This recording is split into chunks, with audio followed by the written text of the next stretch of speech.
Your body is a wonderland.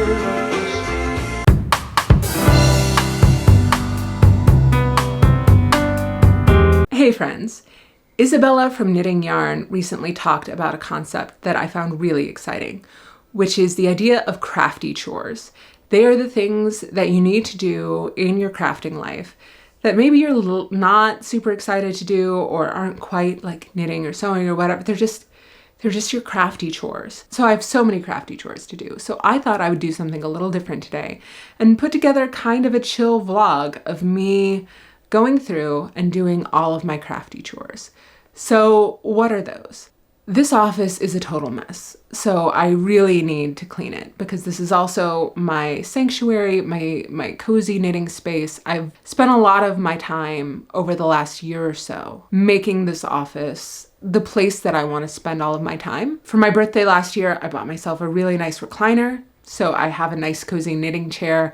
I have my record player and all my vinyl. I'm in the process of knitting myself a really cozy lap blanket for when I'm in my recliner knitting. So that's really exciting. It's just a place that is supposed to be as warm and cozy and as it can possibly be, and a place where I really want to spend my time. Having also started making YouTube videos in this very small space, and having accumulated, let's be honest, just so much yarn, too much yarn, has really been downgrading the cozy factor, let's say. Because once this room is cozy and clean, that's going to make all of the other crafty chores that I have to do feel so much nicer. Bankhead hat for my mother-in-law. I need to weave in the end, and I need to make a pom-pom. I've never made a pom-pom before. I just bought a pom-pom maker, so we'll see how that goes. Never done it before. The Christian scarf for my niece Ashley. I need to bind off. And then the more I think about it, the more I think what this scarf needs is fringe. Have I ever made fringe before? No. I guess it's time to learn. And then I am so close to finishing the lap blanket in here. That yes, I know that that's technically just knitting. That's not a crafty chore, but I'm counting it as a crafty chore because I'm so close to the end. I just really want to get it done. And then I might, because this is going to require a lot of research and practice for me first. So I may cut this part. But my wedding anniversary is in November. My husband and I tend to use that to get each other the comfiest, coziest, hygge-iest things possible because we are miserable in November. And long before I ever started knitting, my husband got me a beautiful heather gray cashmere hoodie. And last year, the moths attacked. I know, I was heartbroken. It has not a ton of holes, but enough holes that I feel like I can. It's no longer like a luxurious thing to wear out. But I got one of these bad boys. So this is a pocket loom. I keep seeing these advertised to me on Instagram. You're supposed to be able to essentially knit/weave patches onto fabric. So you'll see this beautiful Color Theory set from Chromanima. She also sells zero waste boxes of basically cut off ends from various Color Theory sets that you can use for embroidery or for patching things like that. So I was thinking, since my hoodie is 100% cashmere, that's 100% cashmere. It's not probably nearly as fine as like a machine-made cashmere garment, but it is heavy cobweb, light lace, I think is what she said. So it could work out for me to be able to make my own patch over the little moth holes, and it could be really cute. So yeah, if you're excited, let's see how it goes.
love is true. Love is true, love is true.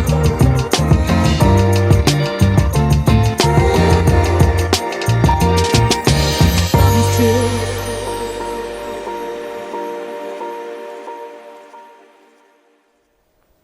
You know, it's felt weirdly vulnerable doing a vlog this week. I, as you may have noticed, am not your typical knitting creator. I don't know, like my knits aren't aesthetic, my life isn't aesthetic. It's not pretty or aspirational in the way that most vlogs are, right? I don't have any of the adjacencies that a lot of knitting creators do. I don't like tea. I don't like coffee. You'll see somebody having a cocktail at 4 p.m. and you're like, oh, they're having a rough day. That's how my husband is if he sees me having a hot chocolate before 8 or 9 p.m. So this is my very favorite mug. I think I showed this in my GDC haul, but this is from Coven of Stitches in Alameda, California. I got so much great yarn on my trip to GDC, but honestly, this mug is probably my favorite thing. It is the perfect shape, a perfect size, and every time my husband makes me a hot chocolate and puts it in this mug, the first thing I say is, ooh, you used my favorite mug. If you're ever in the Bay Area, check out Coven of Stitches, get a mug. They're incredible. Yarn's not too bad either. Anyway, I could talk about the books I read, but I don't think any of you would be particularly interested. Looking over at my bookshelf, I have the 3-volume retrospective of Marina Abramovic's work, Public Body, Artist Body, and Student Body. She's an incredible performance artist, and a lot of her work really inspires a lot of sort of the more artistic bleeding edge stuff I do in the game industry. I have a lot of books about the game industry. I have a book I wrote about the game industry. I don't get the sense that there is a huge overlap between my audience and people who want to hear me talk about video games, but shout out to the very few of you that there are. I have a lot of books on organizational psychology because I'm a huge nerd about systems in general. I love nonfiction. Like the next book I have on my reading list is The Message by Ta-Nehisi Coates. You know, it's not really the kind of thing you see on BookTube. While I'm filming, there's always this voice in the back of my head that's like, is this stupid? Does anybody care? Like, are people going to unsubscribe because they're really tired of seeing, you know, me at a games conference or eating sushi with my kid or whatever and not really failing at knitting? But I also feel like if all I ever show is how bad I am at knitting, there's a really fine line between it being something we can all laugh at together and it just sort of feeling like yarn snuff porn. Or at the very least, feeling like something depressing. And I don't want this channel to be that either. So, you know, I think making content that is about how knitting fits into my life feels really natural to me, but also my life is really weird. My kids are older. I don't have a big, beautiful space where I can spin or dye yarn or anything like that. I live in the middle of a very busy city. I have a very tiny office. I'm gonna stick this in the middle of the vlog, I think, as just a little vulnerability aside. I don't know, I don't know what I'm doing, but I don't know what I'm doing when I'm knitting either, and I think, screw it. When you don't know what you're doing, that's when you feel the most alive. Or at least that's what I'm gonna keep telling myself.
You ever have a little self-care treat go so wrong that you have to buy yourself another little self-care treat? Or is that just me? I love my nail salon. I do. I don't like getting my nails done, but I like my salon. I saw a meme on Instagram that said, you know, some people think that getting your nails done is like super relaxing, fun self-care, but really it's more like going to the hand dentist.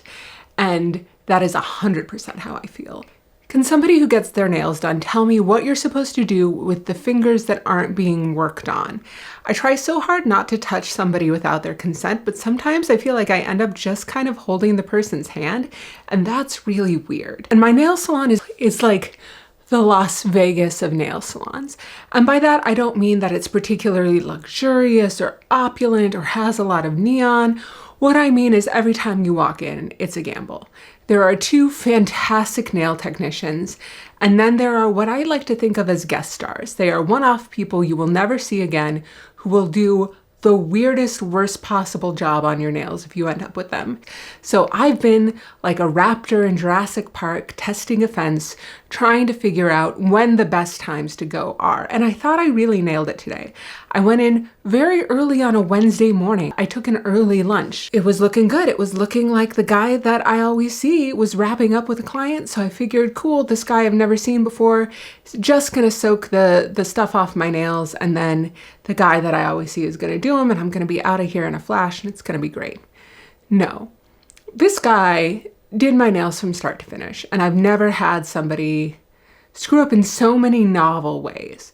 He couldn't get the tinfoil to stay on my nails when they were soaking off, and then he scraped them really, really hard, and he buffed some of my skin, and that hurt. When we were all done, and I normally get chrome on my nails, but I didn't have time this time, I was outside waiting for my Uber, and the woman who does my nails, like, remember I said there are two really good nail techs, and then there's the random cast of guest stars. This is the other really good nail tech. She happened to walk by on her way into the nail salon and saw me just sort of going like this. And she was like, "Oh, hi, Elizabeth, how are you?" And I was like, "I'm great, Hannah, how are you?" And she was like, "Is something wrong with your nails? Because you were looking at them really weirdly." And I was like, "I'm so sorry to ask you this, but do these feel sticky to you?" And I just held out my fingers to her. And she was like, "Oh yeah, those aren't cured yet." So she brought me back in, and with her coat still on, she fixed my nails. Bless her, I love her, she's the best. The thing that I always skip, which really would have messed up my nails if they weren't cured yet, is what they call the hand massage, but really is more like medieval torture for your hands. They use that old school apricot St. Ives scrub that's really bad for you, that like exfoliates, but really what it does is it tears up your skin. And just really, really vigorous in a way that does not feel comforting or comfortable or relaxing. So I always skip that, but I think it's time that I do a little self-care for my hands now, because today has not been easy on them. And that's why I'm so grateful for this video's sponsor, Bob and Brad. Bob and Brad is an incredibly cool company started by two physical therapists over a decade ago who were looking at how to help people live better, more pain-free lives, whether or not they had access to medical care. And that's something that's really important to me. In the NHS, preventative care, things that aren't a risk to life, limb, and eyesight, you can still get for free, but there's a significant waiting list for a lot of these programs. And this is particularly frustrating to me as somebody who has a lot of issues with my hands and circulation. A repetitive strain injury in my hand, just light tendonitis right here. I also have something called Raynaud's, which means I have terrible circulation. My husband, Adam, says that I am medically chilly. My hands are always cold. And that's not something that actually Bob and Brad knew when they reached out to me, but it's one of the reasons I was so excited to try out their HandSpa. So this Bob and Brad HandSpa Pro Hand Massager is a game changer for me. I've been using it for a little while now, and I absolutely love it. It's super easy, works on either hand. You just stick your hand in. Now I feel like if Thanos had arthritis. And hit the power button over here, adds heat if you want it. Over here, this M button does 3 different intensity modes. Let me tell you, the first time I tried it, I figured that the lowest intensity mode was probably kind of weak sauce. I'm somebody who likes a firm massage. I don't want to be in a lot of pain or anything, so I automatically went to level 2. The levels on this thing are no joke. They'll really promote circulation in your hand, help relieve a lot of the tension and stress that comes from long marathon knitting sessions, which obviously is something that I do a lot of because I work from home. And that's the great thing about this being cordless and portable, which means I can use it at my desk as well. And now that I'm home from my less than successful trip to the nail salon, I can give myself an actual hand spa treatment. One of my favorite things about the hand massager is that you can actually put lotion onto your hand, as I'm doing now, put it inside a disposable rubber glove, which they helpfully provide, and give yourself a full spa treatment. Honestly, my nail salon needs to get some of these because they work a lot better than that St. Ives stuff. Wow, I've got to say, my hands feel brand new and ready to knit. So if you're looking for some relief in the middle of a marathon knit session, or you're just looking for a way to prep for a marathon knit session, I really encourage you to check out the HandSpa. If you're in the US, you can order it from Amazon and use the code Bob and Brad Hand, that's the letter N, Bob and Brad Hand, on Amazon for 10% off. And if you're here in the UK, you can use the code Bob and Brad 15. All right, back to knitting.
What are you doing with that cat?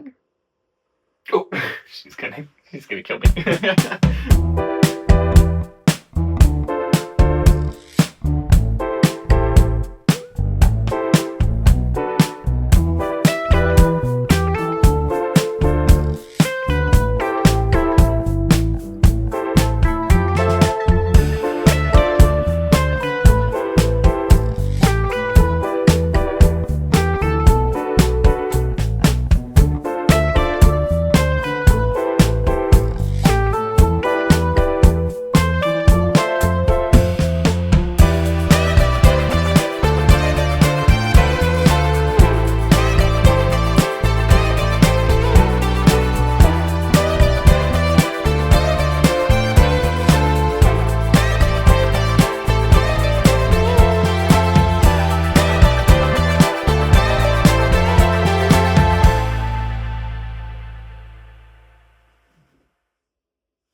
I was about to record this, but then I ran into my kid Aspen downstairs and we ended up talking about Hadestown like for 15 minutes, and now I feel like I'm gonna cry because Hadestown is so good and it's so emotional.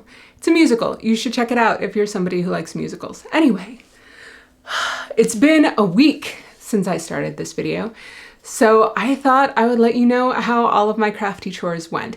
As you can see, I'm wearing one of them. Honestly, I could not be happier about this. And like, honestly, in weaving patches for this hoodie, I only ran into one main issue, which is that weaving is cool as hell, actually. I really don't like how much I liked it.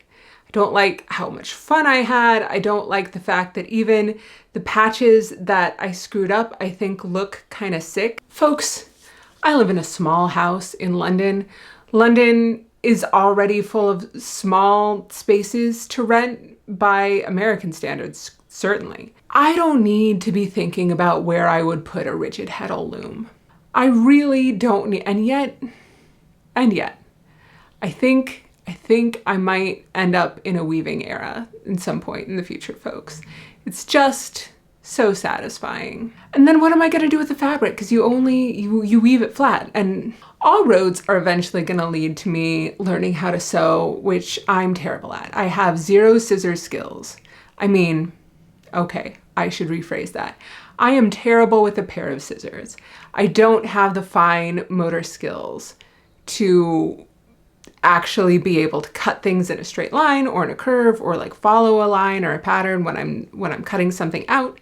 As we'll see when we look at the pom-pom and the fringe, there's so much more fine motor skills involved in sewing than there is in knitting, which is why I'm into knitting in the first place. But if I end up, like, am I just gonna be weaving scarves and tablecloths my whole life? See, now I'm starting to get into existential dread about a hobby I don't even have yet. I need to chill. Anyway, I really liked making these patches, and I will almost certainly make more. I'm still calling this complete. I'm also calling it a success. I really enjoyed it. When I came downstairs wearing this, my kids said they thought I looked cool. So yeah, highly recommend. If you haven't really thought about, I think they call it a speed weave loom. That's like the old brand name from when they first came out, or it's a darning loom or a pocket loom. If that's something you're interested in, I really encourage you to check it out. So let's talk about my other crafty chores. I made my first pom-pom. I think it turned out really well. The only thing I would have done differently, now that I know, well, there are two things I would have done differently. One, I would not have wasted yarn by making a crappy pom-pom first. In the instructions I read, at no point did it really emphasize the incredible volume of yarn you need in order to make what does not feel like an anemic pom-pom. So I ended up using a lot of the color that sort of matches the top here. The other thing I wish I did is I was pulling from the end as opposed to the center when I was making the pom-pom, because that's what I was doing for the hat itself. And what I actually should have been doing is pulling from the center so that the outside of the pom was bluer and the inside was whiter, as opposed to sort of the inverse we have here. That said, I still think it's very cute, and I still think my mother-in-law is really gonna like it. So I'm very, very happy with how this turned out. I think I picked the right size of pom-pom. I think I've got it anchored pretty well, and I'll be able to go into this next pom-pom style hat that I'm making for Cindy, my niece's mom, with a lot more confidence. So very happy with this. Fringe.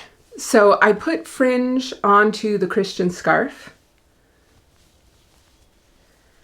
and I think it turned out pretty well. It could be more even. I'm afraid of trimming this fringe the way that I'm afraid of trimming my own bangs. I don't want to be like, oh, some of it is not quite even, and just keep going back until I've got like those micro bangs. Like I don't want to ruin the fringe. So maybe leaving it a little bit ragged is the move.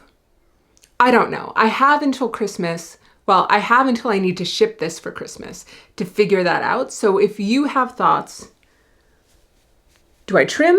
To trim or not to trim? That is the question. Let me know. Also, if you live in the greater London area and you have better skills with a pair of scissors than I do, and you would like to trim these for me, let me know. I'll buy you a coffee and watch you trim my scarf ends. Is that weird? That's probably weird. I don't really have a sense of boundaries, and I apologize. And now for the crafty chore. I was certain I was going to finish, and I was absolutely wrong. My lap blanket. It is still on my needles, folks, because I lost a game of yarn chicken I didn't even know I was playing.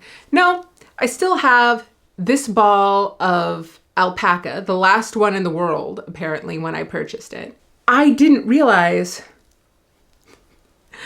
I was running out of the cashmere merino cloud that I'm holding it with, because I had, yardage-wise, so much more of this, I thought, than the total of the alpaca yarn. But I guess I miscalculated. And the other thing I didn't realize when I purchased this is that color 511 Maple Fall was limited edition. So I can't find more of this. I found other things that were listed as color 511 by Art Yarns, but under the name Texas. So I don't know if that's the same color or not. I'd have to order it from the States. I don't know what to do here. And this is another place where I'd really love your advice. Do I just, because this is, do I just run out of yarn and let it be and then just finish the very end without any? Or would that look weird because you see this variegation running through the whole blanket? Do I find a similar shade of variegated art yarn and in Merino Cloud and just sort of cross my fingers and hope that it works out? Do I put this on hold until I find an elusive skein of this limited edition long gone colorway? I don't know what's best here. And so I'm going to defer to all of you, my dear friends in the comments section. What should I do about this? Reflections on the week. I am feeling a little bit anxious because I spent this whole week on my crafty chores and I did not spend any time on my anniversary blanket. But in a way, I'm really glad that I did because I learned so many new skills. I feel much more powerful as a maker. I know a lot of what I did this week wasn't necessarily knitting, like making a pom-pom, making fringe, that kind of thing, but I picked up new skills. And that's really cool to me. I'm able to do much more than I was able to do before. And being able to personalize accessories by deciding, pom or no pom, fringe or no fringe, it just makes me feel like a more powerful creator. And that's really cool. And I think, particularly with the twisted stitches issues and all of that kind of thing, it felt like a really good win to be like, okay, I'm becoming more and more powerful, particularly the weaving thing. Weaving those patches was really intimidating to me, and the fact that I was able to, not just to do it, but that I loved doing it so much, and that even the bad ones turned out cool to me, I am just really, really pleased with. So I think it was a very useful week. I hope you enjoyed this very non-traditional video. If you did, let me know. If you want to never see something like this again, also let me know that. I want to make sure that I'm making the kind of content, not just that interests me, but interests you as well. So definitely give me feedback. Let me know what you think. If there's other unique finishing techniques or other cool textile related things you'd like to see me try, let me know. A lot of you have said that I should get into spinning. And I'm very interested in spinning, but I would want like a legit Sleeping Beauty style spinning wheel. I wouldn't want like a little drop spindle. I drop enough things. I don't know about an e-spinner. I feel like I would want to learn it like the traditional way, but again, where am I going to put it? Big thanks to the sponsors of this video, Bob and Brad. If you are out here and want to sponsor me with a spinning wheel or a rigid heddle loom or real estate in the greater London area, somewhere inside the M25, ideally central to south, but I'm not picky, hit me up. Yeah. And I'm just going to stop talking now. Have a great day. I hope today is great and tomorrow is even better than today, and I will see you next week. Bye.